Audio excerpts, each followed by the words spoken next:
Hi everyone, and welcome to lecture number 12 in our lecture series Post-Advanced Conversation in English. Today's lecture explores the relation between hypnosis and conversation and demonstrates advanced persuasion and mind control tactics which involve bypassing the CF of the human mind. Now this might make no sense right now, but it soon will, and by the end of this lecture everything will be crystal clear. This is a traditional Japanese toy. It's called kendama. It consists of a wooden structure and a ball attached to it with a string. This wooden structure has 3 cups on it. You gotta try and catch the ball in one of these cups. Now you may have noticed here that these 3 cups vary in size. If you're a beginner, like myself, you want to start with the largest cup because it's easier to catch the ball in it. The smaller the cup, the bigger the challenge. Now let's take the cup for the human mind, and this ball for an idea or suggestion. Any act of persuasion is simply the act of putting an idea or suggestion into an individual's head, where the idea is to determine or modify that individual's behavior, attitude, or way of thinking. And just as these cups on this kendama vary in size and therefore require varying degrees of skill on the player's part, so human minds vary in the degree and manner of their receptivity to new ideas, their readiness, that is, to accommodate new ideas. Some minds are just like this large cup on the kendama. You have a very good chance of persuading them. In English we have a term for it. We sometimes describe a person as open-minded. Other minds are just like this small cup. They're resistant to new ideas, and your chances of persuading them are very slim. Again, in English we have the term narrow-minded to describe these people. In hypnosis lingo, we say they have the seal. They are unhypnotizable. So how do you go about persuading these different minds, be they the accommodating type or not? To answer this question, we gotta know something about the human mind first. So this lecture starts with some important facts about the human mind, then moves on to show how these facts can be used to our advantage when we want to persuade somebody to do something or to believe something. And finally, it demonstrates this in a real-life conversational situation. So, let's first get to know something about our minds.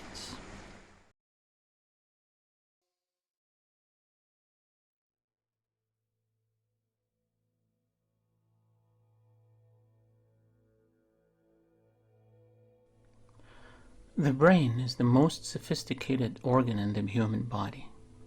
Containing up to 33 billion neurons, its location at the top of the body gives us a clear notion of its function as the organ that exerts absolute control over all the other organs in the body.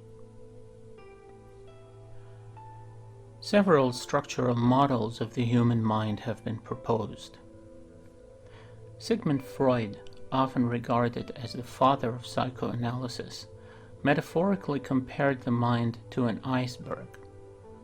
Just like an iceberg, he says, the mind has two main parts, the conscious, which is revealed above the surface of the water, and the unconscious, which is hidden under the surface.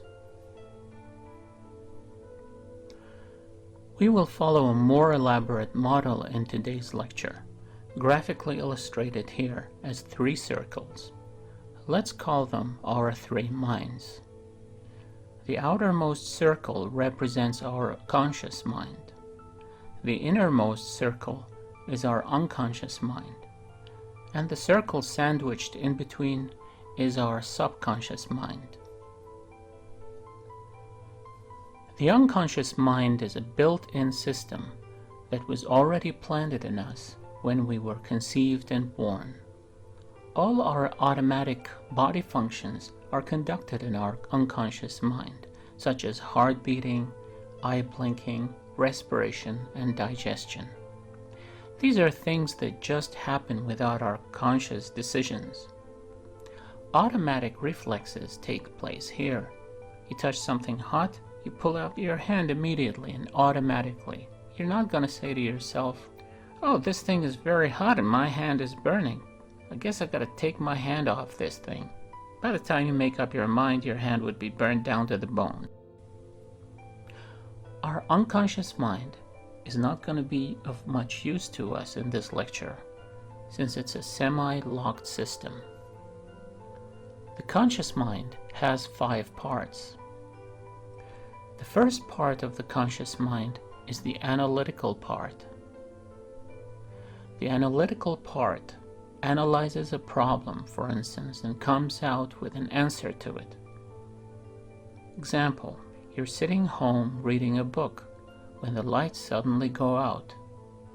You realize there's a power failure. Problem. You need light. How do you fix this problem? Turn on a charger light. Turn on the generator if you have one, or light a candle. These are solutions to the problem. The second part of the conscious mind is the rationalizing part. It always gives you the reason why you do what you do. If it fails to give you a reason, you get frustrated. If it keeps giving you no reasons for a long time, you'll face mental illness.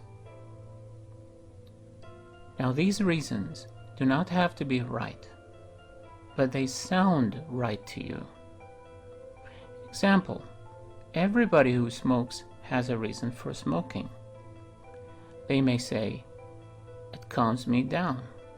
It relaxes me, 'cause I like it. It makes me feel I'm a man or a woman, or even because I'm addicted to it." When people talk to you about their problems, everything they say is coming out from this part of their minds. If a person tells you, "I'm bored," and you ask them why, they will give you reasons. Keep in mind that they might not be the real reasons. They are reasons their conscious mind came up with. But never take these reasons for granted without investigating their subconscious minds, because the real reason is lurking there in their subconscious. Your best attitude when people are talking to you about their reasons for doing things is to be a good listener. Don't make decisions or give advice. Not yet. The third part of the conscious mind is the determining part. This is the part that makes you make decisions and promises. But remember that these decisions and promises occur at the conscious level and can therefore be altered or broken easily.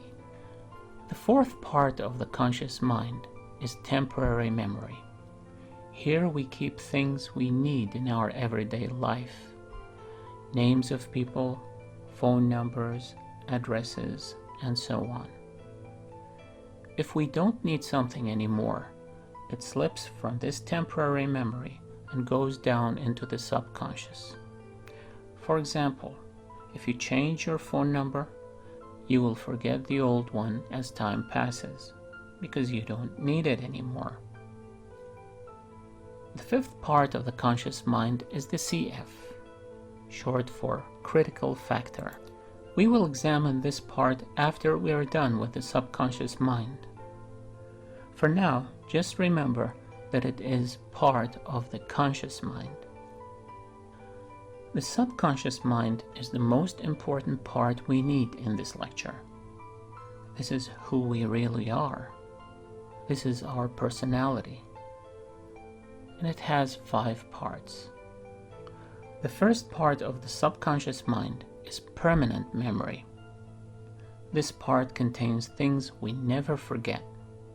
The taste of an apple, the shape of a circle, the color of grass, the sound of a dog, the feeling of joy, and so on.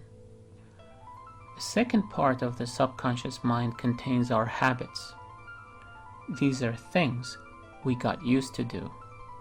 They defy reason. For example, while you're driving your car, the phone rings.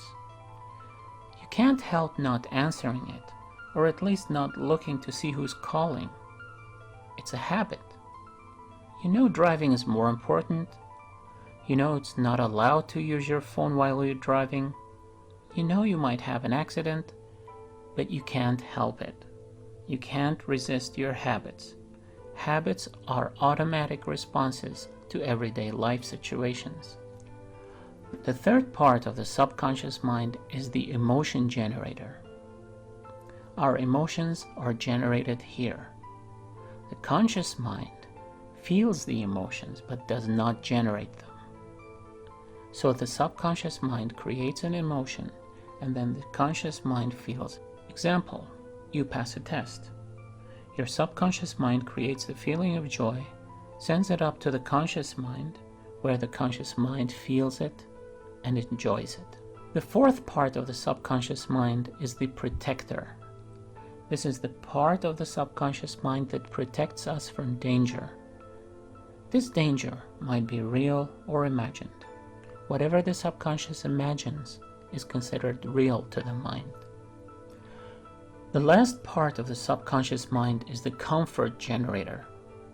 This is the part that encourages you to be lazy. Laziness is a human instinct that must be satisfied. Remember the CF, or the critical factor, which is part of the conscious mind? The CF serves just like a guard that checks the identity of any idea or suggestion that tries to get into the subconscious mind. There are 2 possible identities, positive and negative. The CF will stop the idea, ask the subconscious mind, would you like me to let it pass into you or not? The subconscious mind will reject positive ideas, such as quitting smoking, and will let in only negative ones. If a positive idea is rejected, it will move to the determining part of the conscious mind, where it will stay just to make you feel that you are trying and doing your best to be positive. Then the idea will be discarded in time. The CF is born within the human mind at the age of 5. This means that children under 5 have no CF. Any idea or suggestion, any idea at all, even if it does not stand to reason, can easily find its way into the subconscious. Try telling a 5-year-old child that there's a dinosaur outside in the backyard and sound serious about it. The poor child would run out to have a look. Why? Because the child's CF has not been born yet. Media makers know this fact about children, and they take advantage of the absence of CF in children to plant as many ideas as possible in their subconscious minds before they turn 5. Adults, on the other hand, have a well-developed CF, which protects the subconscious from ideas and suggestions that go against its principles. However, this does not mean that no ideas or suggestions can find their way into the subconscious. From time to time, a port opens and an idea slips in. This happens when the CF is distracted. While the CF is distracted, a channel is opened through the conscious mind into the subconscious. Remember that this channel serves as a two-way highway.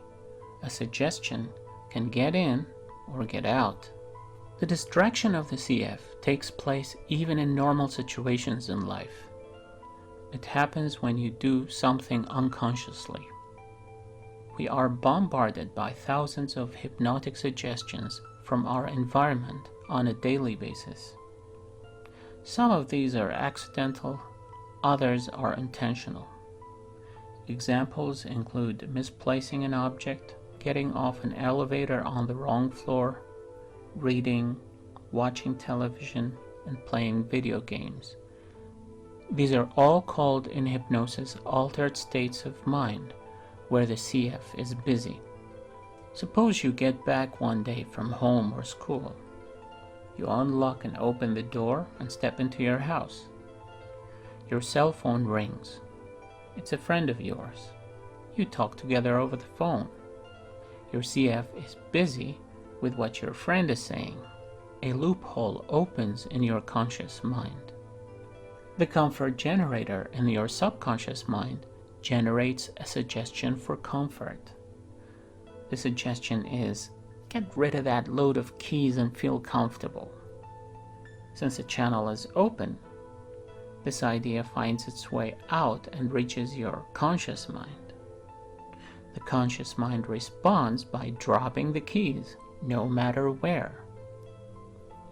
When you're done with the call, the channel is closed because your CF is no longer busy. The next time you need the keys, you have no idea where they are. This was an example of how a suggestion can get out of the subconscious mind while the CF is busy. Case studies in advertising help us understand how ideas get into the subconscious while the CF is busy. Have you noticed that all advertisements on wristwatches are set to 10-10? Could it be a coincidence? It isn't. Advertisers know what they're doing. While your CF is busy evaluating the brand, the specifications and price, the shape of the hands of the watch plant positive ideas about the watch into your subconscious. The hands in this position look like a check mark, a positive sign to be associated with the brand in question. The hands also look like the letter V, which stands for victory. The watch dial and the hands look like a smiling face.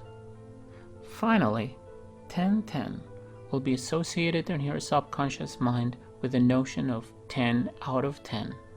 The type of advertising that attempts to bypass your CF is called subliminal advertising. And there are many examples of subliminals or subliminal messages in ads and commercials. So if you want to bypass CF, you need to distract it. If you distract the CF, you will temporarily create a port, a loophole or channel through which you can slip an idea or two into the subconscious mind. This loophole will serve as a backdoor.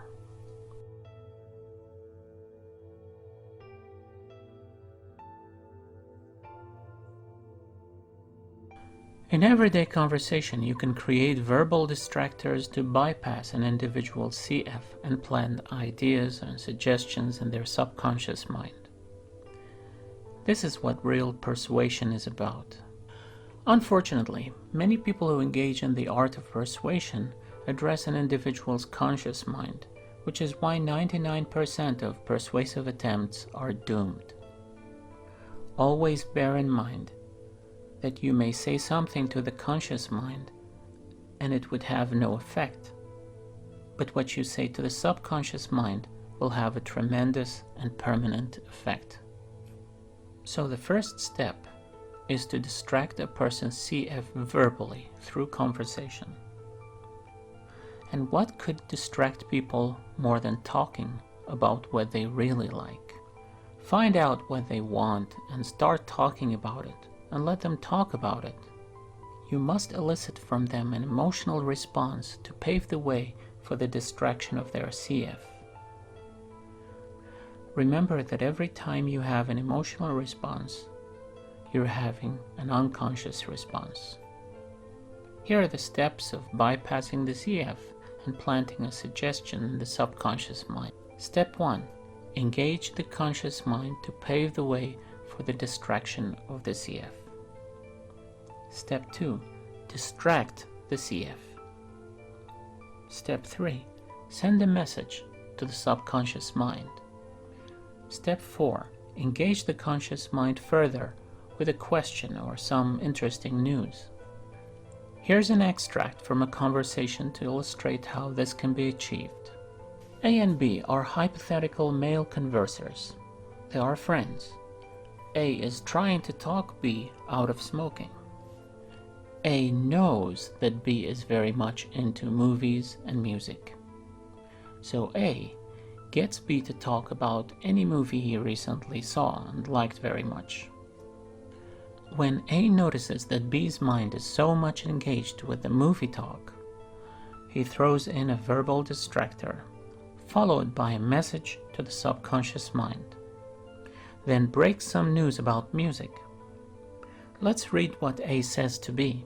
Remember that this is said while B is talking about his favorite movie. Oh really? That's interesting. Doesn't it remind you of Benny and Denny? Quit smoking or it's gonna kill you. Have you seen the new music store down the street? They've got exactly what you've been looking for. Let's analyze this sentence by sentence. Oh really? That's interesting. This is intended to increase B's engagement by stressing A's involvement. A knows that at this point B's mind is too busy to hear anything else. Doesn't it remind you of Benny and Denny? This is a distractor, meant to open a loophole in B's conscious mind. The best verbal distractors are questions, because they require answers. They force the conscious mind to think. What makes it more distracting is the names Benny and Denny. B is not familiar with these names. Now, while a back door is open into B's subconscious mind, it's time to send a message in there. Don't wait, because the back door will not be open for long. It only lasts a couple of seconds. Quit smoking or it's gonna kill you. This is the message you must immediately send to B's subconscious mind. Notice that it must be a statement, not a question. It's brief and said in an undertone, because we don't want the CF to notice it. And it's clear. What's the point of sending an ambiguous message to the subconscious mind? It will be ignored for lack of clarity. Have you seen the music store down the street? They've got exactly what you've been looking for. A wants to make sure that B's CF is not going to notice the message. So he throws in this bit of exciting news, and he already knows that B is quite into music.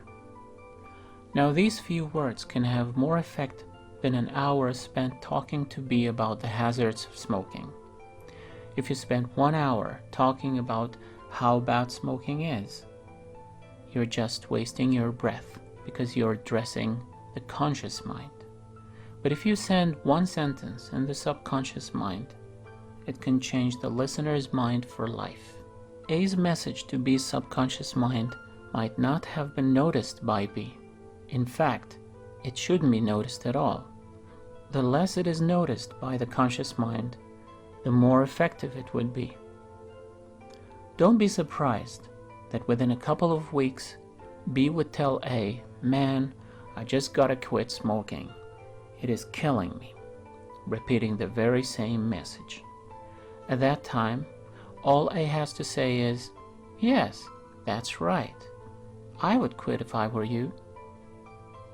If B doesn't quit, it means that the message didn't get into his subconscious mind, so A has to give it another go. Or it means it got there all right, but smoking as a habit has become so deeply rooted in his subconscious mind that it requires further attempts.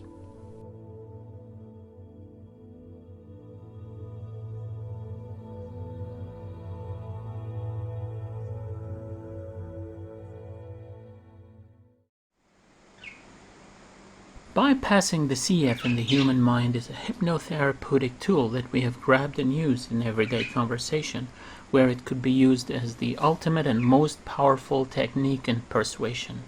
It could be used in a one-on-one conversational situation or a one-to-many situation, as in group conversation, public speaking, and the media, where it could serve as a mass mind control tool. But before you set out to use it on your audience, you gotta get to know their mindset in order for you to know how best to employ it effectively. Ask yourself, am I dealing with a narrow-minded individual or an open-minded one? What are their likes and dislikes?